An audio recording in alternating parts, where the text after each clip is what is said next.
In a busy African city, where dreams were made and lives transformed, lived a young man named Koki.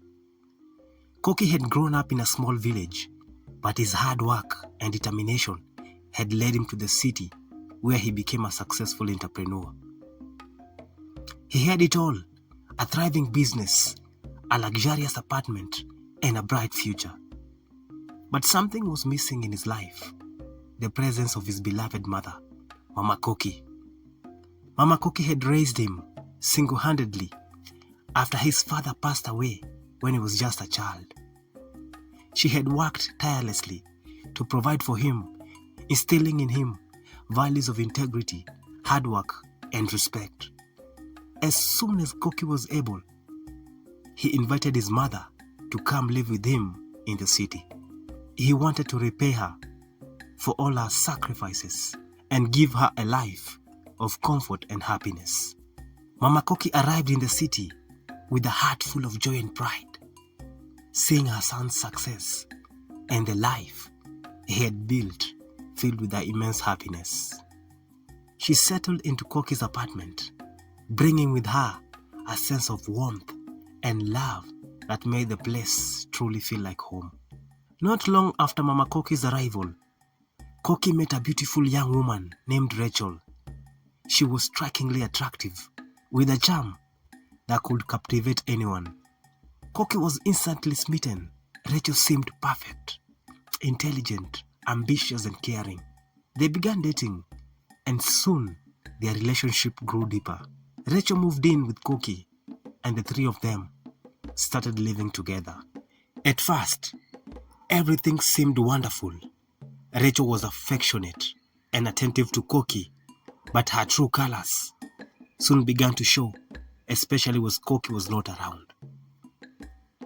She started mistreating Mama Koki in subtle ways, insulting her cooking, complaining about her presence, and making her feel unwelcome. Mama Koki, out of love for her son and not wanting to cause any trouble, kept her discomfort to herself.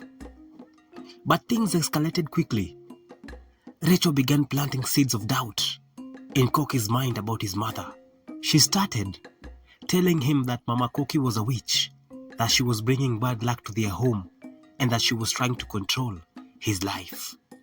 At first, Koki dismissed these accusations, but Rachael was persuasive and relentless. Slowly, doubt began to creep into his mind. One evening, after a particularly intense argument orchestrated by Rachael, Koki confronted his mother. "Mama," he said, "is it true what Rachael is saying? Are you a witch? Are you trying to control my life?" Mama Koki's heart broke into pieces. Tears welled up in her eyes as she looked at her son. "Koki, my child," she said softly, "how can you even think that? I have only ever wanted the best for you." But Rachael had done her work well. Koki, blinded by love and doubt, made a decision that would haunt him forever. He asked his mother to leave. Devastated and heartbroken, Mama Koki packed her bags and returned to the village, her spirit crushed. With Mama Koki gone, Rachael's behaviors changed completely. She became cold and distant towards Koki. She started spending more time away from home, and Koki noticed that things started missing: documents, bank statements, and even some of his personal belongings.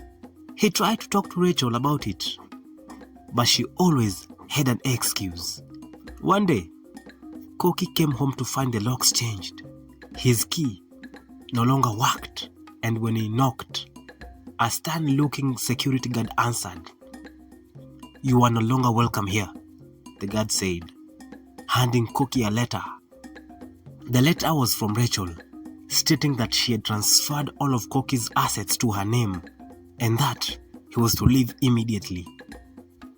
Koki was in shock. He felt the ground shift beneath his feet as the reality of his situation sank in. Rachael had used him, manipulated him, and now she had taken everything he had worked so hard for. Desperate and homeless, Koki wandered in the streets, his mind racing with thoughts of how he had let this happen. With nowhere else to go, Koki decided to return to his village and seek his mother's forgiveness. The journey was long and tiring, and with each step, Koki felt the weight of his guilt and shame. He had turned his back on the one person who had always been there for him, and now he was paying the price. When Koki arrived in the village, he found Mama Koki sitting outside their modest home. She looked frail and tired, but when she saw her son, her eyes lit up with a mix of joy and sadness. Koki fell to his knees before her, tears streaming down his face. "Mama, I am sorry," he sobbed. "I was a fool.